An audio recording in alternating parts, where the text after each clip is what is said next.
Welcome back to Public Policy. As I promised you a few weeks ago, today I would like to talk about my experience with negotiated rulemaking, serving as an environmental mediator.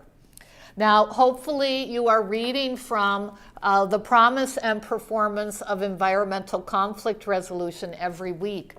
It's such a rich text of real-world challenges, asking the critical questions and introducing you to some of the diversity of approaches and challenges that are present today.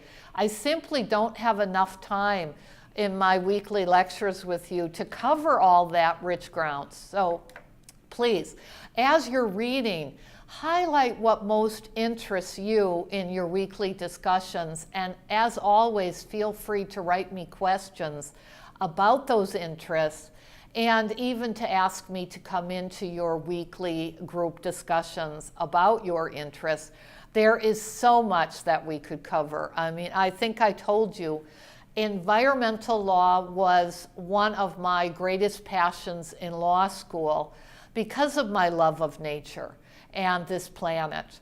I really hope to make a difference, and we could have a whole program on environmental NCRP. I love the other book. Those of you who have decided to focus on mediation rather than advocacy and negotiation are reading Common Ground on Hostile Turf. I love her personal stories.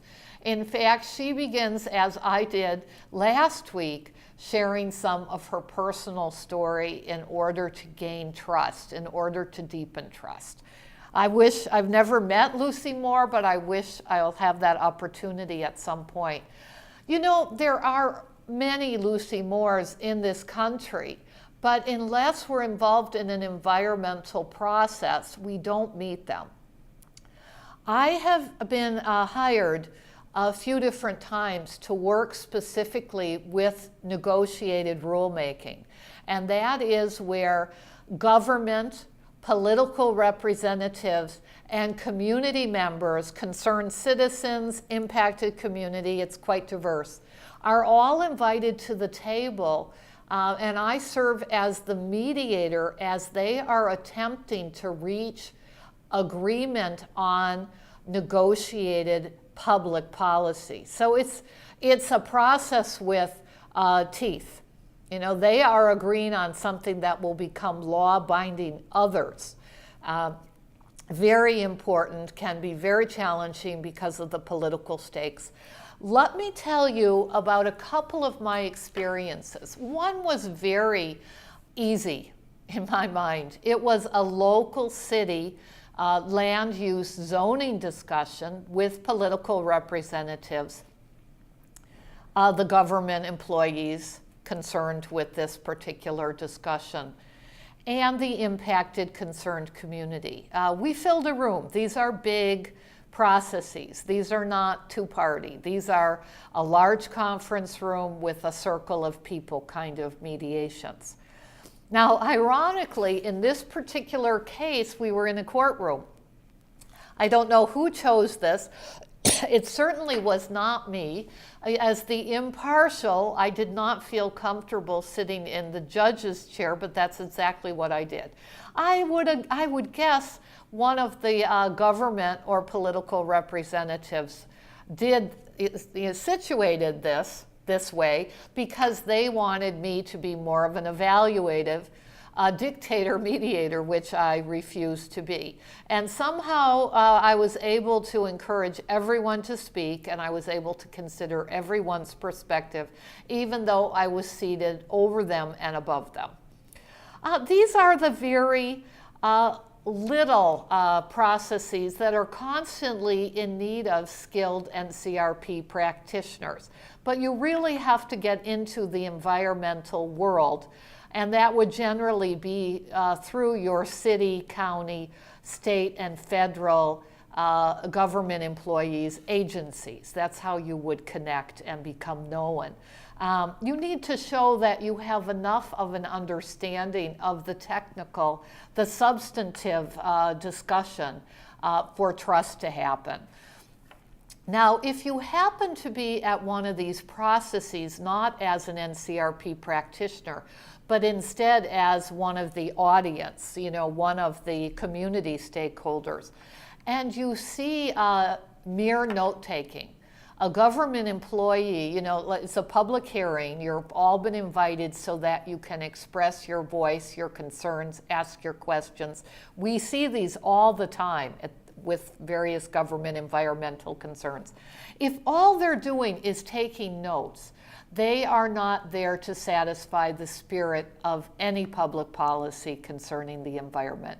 They are only there to satisfy the rule of law, to appear to be having a token NCRP process, to create a paper trail. So you should be suspicious and you should challenge that type of process and perhaps even propose that a mediator, a facilitator, an NCRP practitioner be hired to make it a true NCRP process.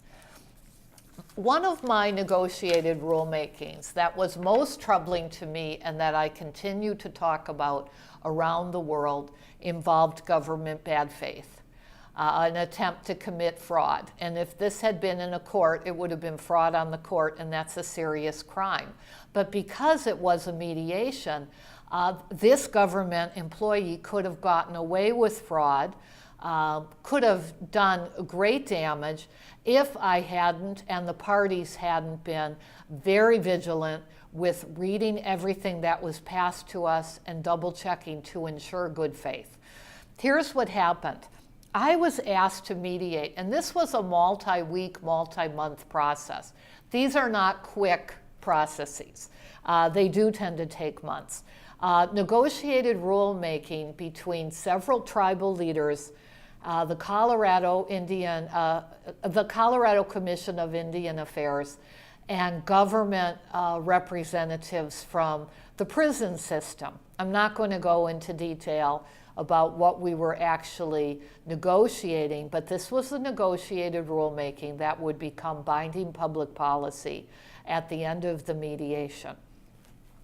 Selecting representatives was an important process, and ensuring that they were sharing the mediation process with their communities and getting the support of those communities, their ratification, was key to what we were doing. You cannot do this in a simple way. We did this for several months, and then we started to do what Jimmy Carter did with the Camp David Accords. A single text document or a memorandum of understanding was circulated to everyone at the table. And generally, I would say we started out with 30 or more people at the table. Over months of mediation and negotiation, we narrowed that down to a strong group of 15 parties, stakeholders around the table. Now, when we circulated this memo, everyone was included, and everyone double-checked to ensure accurate understanding and agreement. But 1 week, this is how political it is and how the stakes are high, because if this agreement becomes public policy, then government employees are bound to follow both the letter and the spirit of the law. So this is something that's going to limit them. And if you've ever worked with bureaucracies, you will see there is an in-out group dynamic that often occurs. That bureaucrats, it even happens at Dominguez Hills in our university. The bureaucrats, particularly the staff and the administration, sometimes feel they know better than the public they are serving, than the other people in the system, that they have a purity and a power because of their bureaucratic loyalty. So there's an in-out group dynamic that can happen. And if you have ever been mistreated by a bureaucratic employee at the Department of Motor Vehicles, for example, treated in a disrespectful way, neglected, gotten into an argument, you will understand how toxic and challenging this can be. Well, in this particular mediation, we had a government employee who was part of the prison system who substituted his own memorandum of understanding for the negotiated memorandum. If we had not read this through in detail carefully, and many people do not like to read legal documents, they find it tedious, but that's, you know, when it's binding, you absolutely should be reading all the detail. When I read the memorandum, the document he circulated, I realized he was attempting to manipulate and destroy our process with his own. We were able to challenge it, we were able to continue to work together, and we were able to eventually reach consensus. Everybody signed and agreed to the rule that was created through this process and the eventual public policy.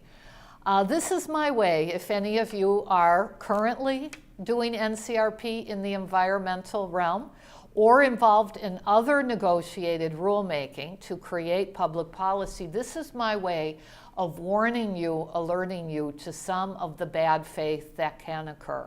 Just like Erin Brockovich, when you watch the negotiations with PG&E, you can meet the worst of bad faith. You need to be prepared in order to do an ethical mediation.